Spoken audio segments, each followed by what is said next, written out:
Olá, minha conterrânea Cris e a todos os ouvintes do canal. Me chamo Marcos da Silva, moro no Eusébio, que fica na região metropolitana de Fortaleza, Ceará.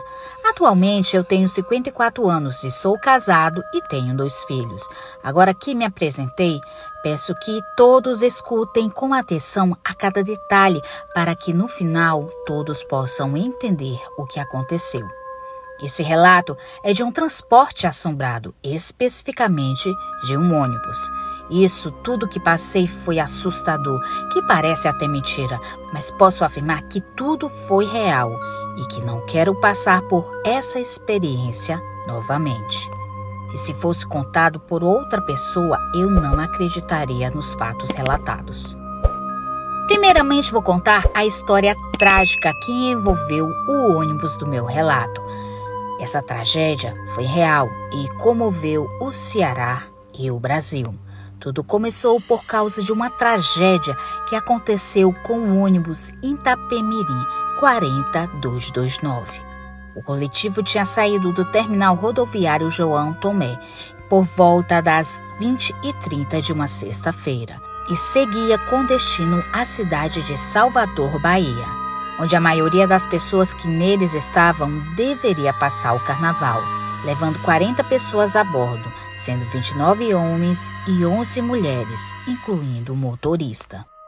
Por volta das 4 horas da madrugada de um sábado, dia 21 de fevereiro de carnaval de 2004, no quilômetro 456 da BR-116, o ônibus da aviação Itapemirim, prefixo 40229, e a placa MRT 4215, dirigido pelo motorista Paulo Lima, 43 anos, saiu da pista e caiu no açude de Cipó, da cidade do Barro, no Ceará, e vitimou 42 pessoas. Foi uma comoção muito grande na época. A causa do acidente é um grande mistério, pois ninguém saiu vivo do ônibus. Tentaram quebrar as janelas, mas ninguém conseguiu. O ônibus tinha ar-condicionado e era todo vedado. Aí você me pergunta, e a saída de emergência não funcionou? Não achei nada nas reportagens, mas acho que a pressão da água atrapalhou a saída das vítimas. Todas as vítimas foram tirados do açude, inclusive o ônibus, mas eles resolveram reaproveitar o chassi. E assim foi criado o tenebroso Itapemirim 5813, o ônibus assombrado. Quando eu ouvi essa mesma história relatado pelos meus amigos, eu dei uma risada desdenhando do caso sobrenatural, porque o acidente em si foi muito triste. Como vocês podem ver, a história não é lenda. Essa história é de um acidente real e tem vários vídeos na internet sobre esse trágico acidente. Enfim, vamos para o meu relato. Era março de 2008. Ia embarcar no ônibus do Itapemirim no terminal rodoviário João Tomé, no bairro de Fátima, em Fortaleza. Mas quando estávamos embarcando, eu vi que era o dito cujo, o famoso 5813. Cris, eu confesso que eu vi que era o ônibus da história que me contaram. Eu senti um frio na barriga e me arrepiei todo. Acho que minha mente estava projetando a história sobre aquele ônibus. Esse ônibus estava indo para Salvador, Bahia, o mesmo trajeto que ele ia fazer em 2004. A viagem iam ser 28 horas de viagem e realmente eu estava apreensivo. Nessa viagem, eu ia visitar uns parentes meus na Bahia e nessa época estava ainda solteiro e ninguém foi me acompanhando. O ônibus não estava tão cheio, não sei por quê. Não sei se é por causa da história ou simplesmente os clientes quiseram escolher outra empresa. Quando eu entrei no ônibus, senti um ar pesado e um calafrio percorreu todo o meu corpo. Sentei na poltrona do lado do corredor, peguei meu lençol e ajeitei a poltrona. Saímos do terminal às 21h30. Quando já estávamos mais ou menos 2 horas andando, eu acordei com alguém me dando um tapa na cabeça. Eu me acordei espantado e rapidamente olhei para todos os lados do ônibus. e não vi ninguém em pé. Então achei que era coisa da minha cabeça e tentei voltar a dormir. Só que, de repente, eu senti algo passar por mim pelo corredor. Eu olhei rapidamente e vi que era um menino correndo de um lado para o outro. Só que, detalhe, quando ele corria, não fazia nenhum barulho. Eu ficava intrigada com aquilo, mas não quis associar aquilo com algo sobrenatural. Com poucos minutos depois, chegou uma moça perto de mim e me perguntou se poderia sentar ao lado da minha poltrona na janela. E eu respondi que sim. Ela agradeceu e sentou-se. Ela parecia estar bem assustada e perguntei se estava tudo bem.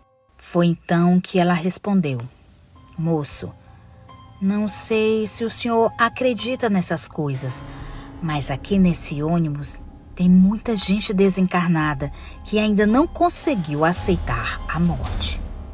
Eu sou médium em desenvolvimento e consigo sentir a angústia dos espíritos perdidos."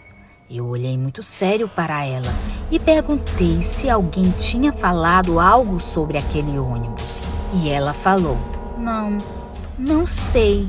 Que ônibus é esse?" Na verdade, eu gosto de viajar em outra empresa, só que no dia de hoje a passagem estava cara e comprei uma mais em conta, e a passagem dessa empresa estava muito mais barata. Eu fiquei pensando comigo mesmo: será que eu conto sobre esse ônibus? Mas preferi ficar na minha, do que deixar a menina ainda mais angustiada. Paramos na nossa primeira parada e a gente saiu para tomar um suco ou café. Quando a gente já estávamos voltando, olhamos para dentro do ônibus e vimos a criança, aquela que estava correndo no corredor, sentada na primeira cadeira, no lado da janela. Eu e a moça nos entreolhamos, mas não falamos nada. Entramos no ônibus e quando passamos por aquela poltrona, tinha um casal de velhinhos sentado lá e seguimos em direção às nossas poltronas. O ônibus então saiu novamente. Nem eu nem a moça conseguimos dormir naquele transporte, pois ela ficava olhando de um lado para o outro, muito assustada, e acabava apertando a minha mão. E eu nem perguntava o que era, pois eu tinha medo da sua resposta. Quando foi do nada, uma bila caiu no chão do ônibus, sendo que ali não tinha nenhuma criança. Para quem não sabe o que é bila, é bola de gude para outros estados. Ah, Cris e amigos, quando estávamos chegando próximo ao local do acidente na BR-116, no município de Barro, todos os viajantes começaram a escutar choros e lamentos. E todos que estavam no ônibus ficamos muito assustados e corremos para falar com o motorista. Batemos na porta e ele parou o ônibus e perguntou aos passageiros se estava tudo bem. Só que foi uma loucura. Todos nós começamos a falar ao mesmo tempo e o motorista, sem entender nada, gritou: "Parem! Preciso que me contem o que está acontecendo. Um de cada vez, por favor, pois eu não posso parar aqui sem nenhuma justificativa." A moça que estava no meu lado no ônibus disse: "Seu motorista, tem uma marmota nesse ônibus e todos nós escutamos gritos, sussurros, choros e lamentos aqui dentro desse ônibus." O motorista olhou sério para todos e falou: "Senhores, vocês devem estar cansados e com sono. Não tem nada aqui." Foi quando do nada escutamos um estouro de vidros quebrando. E o barulho vinha das últimas janelas, seguidos de gritos de sofrimento. Todos saíram do ônibus correndo para o acostamento, com muito medo de tudo aquilo. Quem disse que o motorista ficou dentro do ônibus? Ficou foi muito. Ele ficou ao nosso lado por um bom tempo, pelo lado de fora do ônibus. Já era por volta das 4 da manhã, quando novamente ouvimos batidas nas janelas e gritos desesperados, e ficamos ali fora do ônibus até quase o amanhecer. Quando era por volta das 5:30 da manhã, o céu já estava claro. E não ouvimos mais nada há mais ou menos 40 minutos e o motorista disse que ia entrar para ver se dava para todos embarcarem. Ele entrou e pediu para que a gente ficasse nas poltronas da frente. e que ele ia levar a gente para a próxima garagem para trocar o ônibus, com a desculpa de que o carro estava dando problemas e as janelas estavam quebradas. Passamos pelo local do acidente e a moça que estava ao meu lado falou para mim: "Olha, eles estão presos ali também e que eles precisam de muita oração para que eles sejam resgatados." Eu, particularmente, fiquei em silêncio diante das palavras dela. Quando já estava bem claro o dia, não presenciamos mais nada de estranho e fomos para a garagem para trocar de ônibus.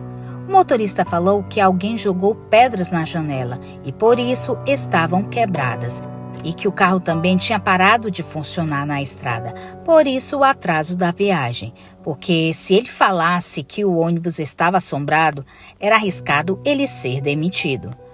Pegamos outro ônibus e seguimos em frente e o 5813 ficou para trás. Nesse outro ônibus não aconteceu nada de anormal. Todos que estavam no ônibus dormiram e só acordaram para a parada do almoço. A moça que estava do meu lado falou que não veio nenhuma das almas com a gente e que algumas estavam no ônibus e outras estavam no local do acidente.